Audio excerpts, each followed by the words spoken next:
Lorsque les champignons sont prêts, il faut les cuire. Donc le plus simple, c'est la poêlée de champignons.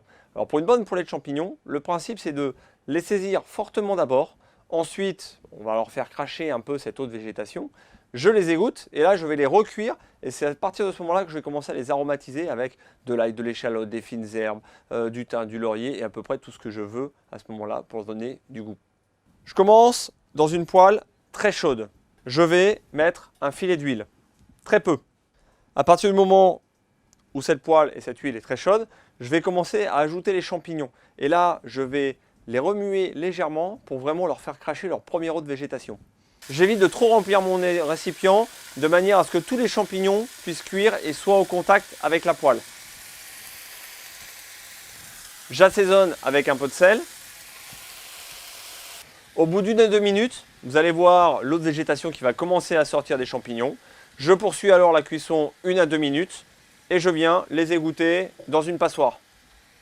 Mes champignons sont pré-cuits, ce qu'on appelle, on les a fait tomber. On a récupéré cette eau de végétation et mes champignons dessus. Maintenant, je vais pouvoir m'attarder à venir les caraméliser, les colorer légèrement, puisqu'il y a moins d'humidité dedans, et bien on va pouvoir les cuire plus facilement. Je viens ensuite remettre mes champignons, et là je vais les saisir et les cuisiner pour les caraméliser.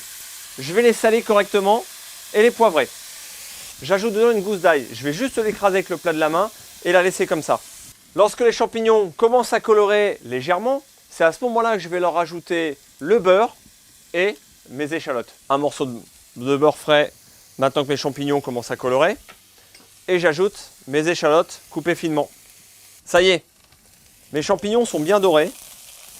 L'échalote et l'oignon sont cuits, donc j'ai coloré à peu près 4 à 5 minutes.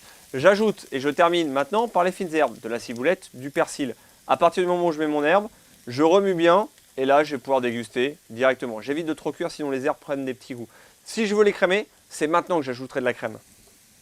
On n'oublie pas d'enlever l'ail juste avant de servir, ça c'est pour éviter le petit cadeau surprise, c'est pour ça qu'on le laisse aussi avec la gousse. Et enfin le jus.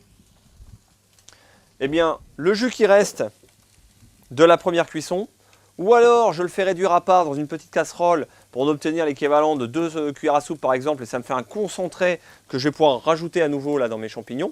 Ou alors, eh bien, ce concentré de champignons, je vais pouvoir l'utiliser en sauce, dans des quiches, dans des cakes, dans ce que je veux, et je vais avoir un vrai concentré de champignons naturel.